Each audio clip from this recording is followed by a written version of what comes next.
Assalamualaikum warahmatullahi wabarakatuh. Gimana kabarnya? Semua semoga baik-baik saja ya. Coba kita bergeser sedikit ya ke masalah perpolitikan kita ya. Ini mana situ lebih seru daripada kisahnya si Agus dan Agus ya. Ini luar biasa ya, gebrakan yang dilakukan sekarang oleh Bapak Prabowo begitu ya.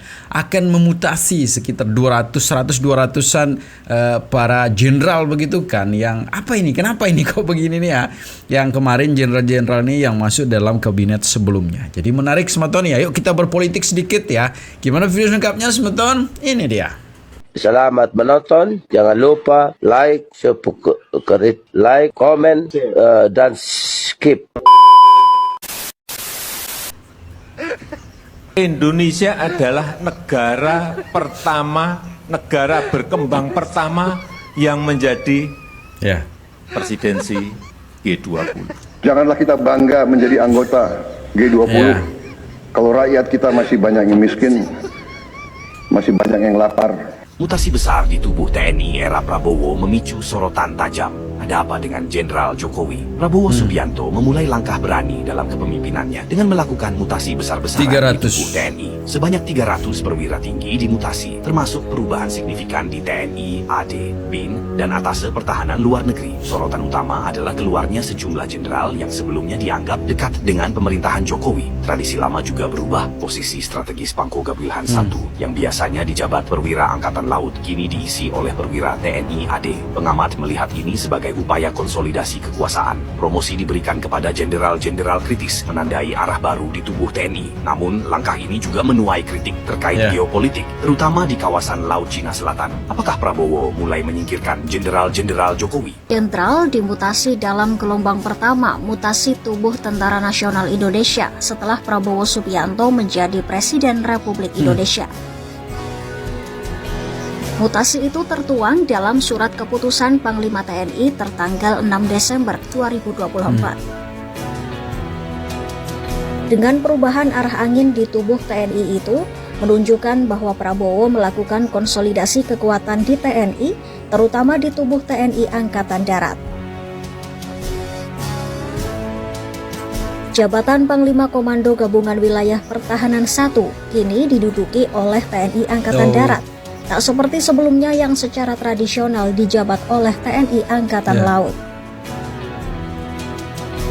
Selain itu, salah satu yang menarik adalah kembalinya Pangdam Mula Warman Maijen Ahirudin ke jabatan lamanya sebagai Komandan Pasukan Pengamanan Presiden atau Danpas-Pamres yang sejak 20 Oktober 2024 ditinggalkannya, dan selama ini jabatan tersebut kosong sepeninggal Ahirudin.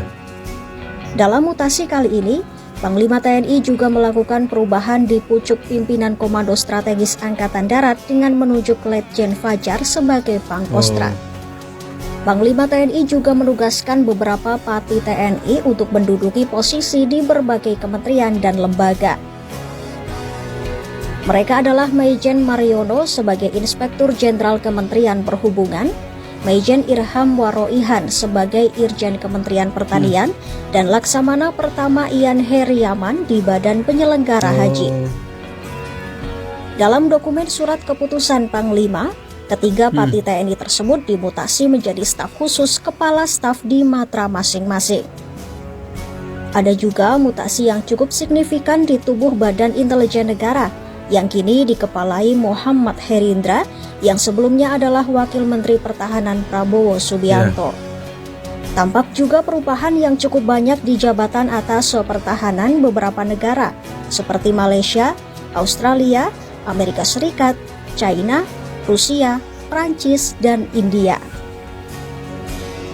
Nah itu Semeton ya, itu lebih menarik ya kalau kita tonton begitu ya. Itu sesuatu gebrakan yang baru ya yang dilakukan oleh di awal kepemimpinan dari presiden kita ya Bapak Prabowo. Tapi intinya Semeton ya, apa yang dilakukan Prabowo sekarang ini mudah-mudahan itu yang terbaik untuk bangsa dan negara kita. Karena sekarang kompleks sekali permasalahan ya. Di awal kemarin juga sudah kita banyak mendengar tentang korupsi dan sebagainya ya. Dan kita harapkan ke depan dan apa yang dilakukan sekarang ini akan memberikan kekuatan barulah untuk bangsa kita begitu, agar menjadi bangsa yang kembali akan disegani. Tapi kurang lengkap Semeton ya kalau kita tidak mendengarkan nih pendapat para ahli. Dan sekarang ini adalah Bang Ricky Gerung ya, Bang atau Mas ya. Menarik disaksikan sama Ton ya. Ini dia videonya. Nggak sampai 100 hari Bung Rocky, Presiden Prabowo ini akhirnya melakukan rotasi perdana di kalangan TNI. Yang sangat menarik ini bukan hanya jumlahnya yang sangat besar, ada 300 perwira tinggi, tapi posisi dan personil yang dimutasi dan dirotasi.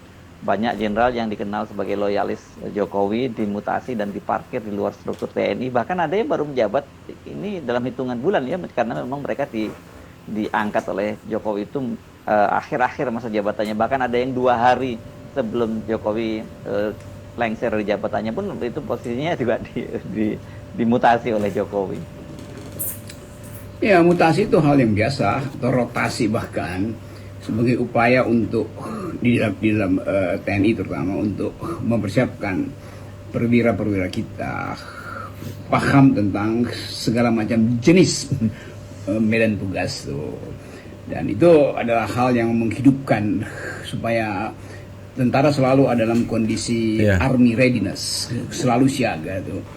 Dan kita mengerti bahwa kebutuhan untuk menempatkan perwira-perwira ini di dalam posisi-posisi yang memungkinkan negeri ini merasa aman, itu yang utama tuh. Tapi kalau kita baca posisi-posisi yang dirotasi dan jumlah rotasi itu menunjukkan ada semacam sebut aja realignment, repositioning, yang konteksnya tentu bukan sekedar demi profesionalisme, tapi demi groupings yang baru tuh. Kenapa? Karena latar belakangnya kita tahu selama pemerintahan Pak Jokowi juga dilakukan hal yang sebetulnya menjadi pengetahuan umum bahwa Pak Jokowi lakukan semacam penempatan mereka yang dekat dengan lingkungan beliau tuh, dan itu yang banyak dipersoalkan oleh LSM. Jadi kalau sekarang Pak Prabowo melakukan semacam retur atau mengembalikan fungsi-fungsi yang harusnya diduduki oleh orang tepat, itu artinya upaya untuk mengembalikan TNI di dalam misi utamanya, itu profesionalismenya sebagai tentara pertahanan Republik, bukan di dalam jabatan-jabatan yang sifatnya politis.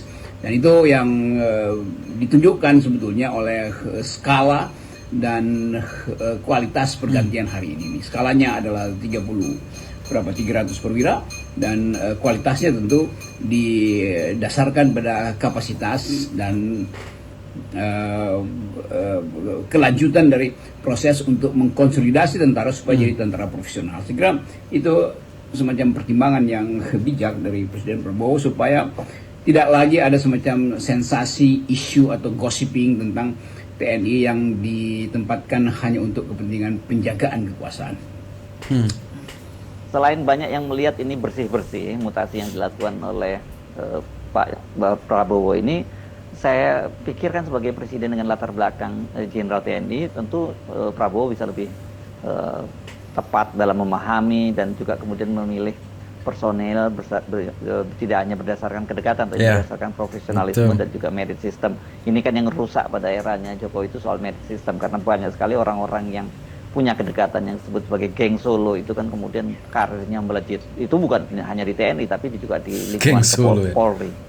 Pasti karena dalam posisi Presiden Prabowo Subianto yang juga adalah Panglima tertinggi TNI kita, sekaligus sosok yang paham tentang postur TNI, paham tentang kemampuan operasi dari militer kita. Kan sebagai orang yang hidup justru di dalam lingkungan militer, tentu peran Pak Prabowo jauh di atas peran Pak Jokowi di dalam upaya untuk memahami siapa menempati apa, who, di mana posisi yang paling menentukan, apakah ancaman di Cina Selatan misalnya itu harus berbasis pada kekuatan pertahanan darat atau ada kemampuan untuk mendeteksi secara peralatan angkatan laut. Itu juga menentukan siapa yang akan jadi panglima armada di situ misalnya.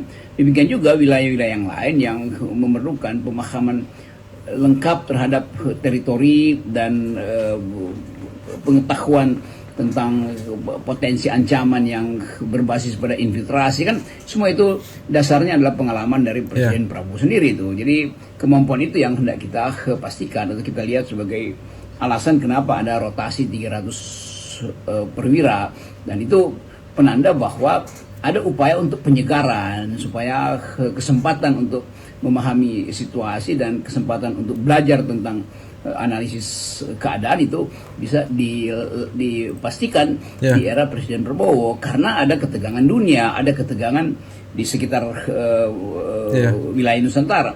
Kan semua itu ada pertimbangan untuk menjadikan Army Readiness ini kesempatan untuk belajar sekaligus mengatur strategi, dimungkinkan menghadapi gejolak global yang mulai terasa di belahan-belahan Timur Tengah, terutama krisis di Ukraina yang masih berlanjut, apalagi kondisi di wilayah sekitar Asia, Danau Asia ini, Pacific Rim ini, karena ada pertandingan pengaruh antara Cina dan Amerika di Cina Selatan maupun di Asia Pasifik, kan di Lautan Pasifik. Jadi sebetulnya nggak ada yang harus dianalisis lebih mendasar lagi selain keperluan untuk mempertahankan kedudukan tentara sebagai penjaga keamanan negeri dari serangan luar. Dan itu artinya perencanaan strategis harus dimulai dengan penempatan posisi-posisi kunci yang dipahami kapasitasnya langsung oleh Presiden. Nah itu semeton ya, menarik ya kalau kita mendengar analisa dari Bu Ricky Gerung ya. Ini mana memang kembali lagi tujuannya adalah bagaimana mempertahankan kedaulatan bangsa begitu. Jadi tujuan-tujuan Bapak Prabowo ini, Bapak Prabowo lebih tahu lah karena beliau berlatar belakang militer juga ya. Apalagi dengan isu-isu global nih beliau itu sangat paham gitu, sehingga dalam menempatkan personil sekarang memang harus betul-betul orang yang di bidangnya begitu ya. Jadi segitu semeton videonya ya. Semoga videonya bisa memberikan informasi terbaru ya. Kita ke berpolitik saja dulu ya sebelum kita kembali ke kasusnya Agus. Tetap jaga persatuan dan kesatuan kita. Assalamualaikum warahmatullahi wabarakatuh.